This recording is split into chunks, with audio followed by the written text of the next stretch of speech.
If you're new to Bitcoin, you might be wondering why so many of us talk about the Fed and why money printing is so bad for the average person. We used to have such a strong middle class in this country, and the data shows it is quickly declining. According to Pew Research, the middle class once represented the biggest share of U.S. income earners. Now it's the upper class. The slice of the wealth pie is getting bigger and bigger for the richest in America. According to recent data from the Fed, the top 10% of U.S. families own 76% of our nation's wealth. So it's not really surprising when you have politicians shouting tax the rich and so many people cheering them on.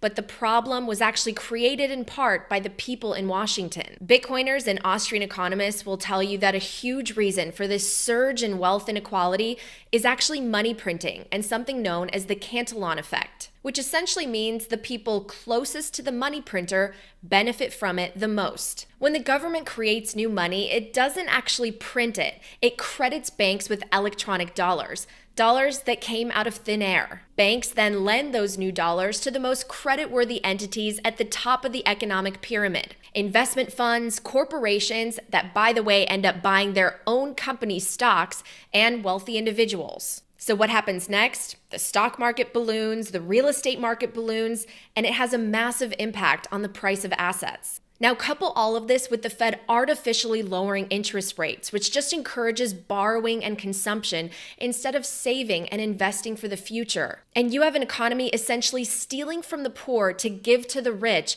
through the secret tax of inflation. So here's the big takeaway. When the supply of money expands, it weakens the power of each of your dollars, making it harder to afford everything around you. Meanwhile, the new money created tends to pool with the top 5 to 10% of the population.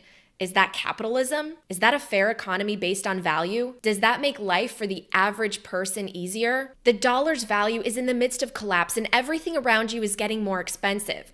Meanwhile, Bitcoin shot up from being worth just a few cents to more than $60,000, and we're still early. So if you're not close to the money printer, don't you want to be close to Bitcoin?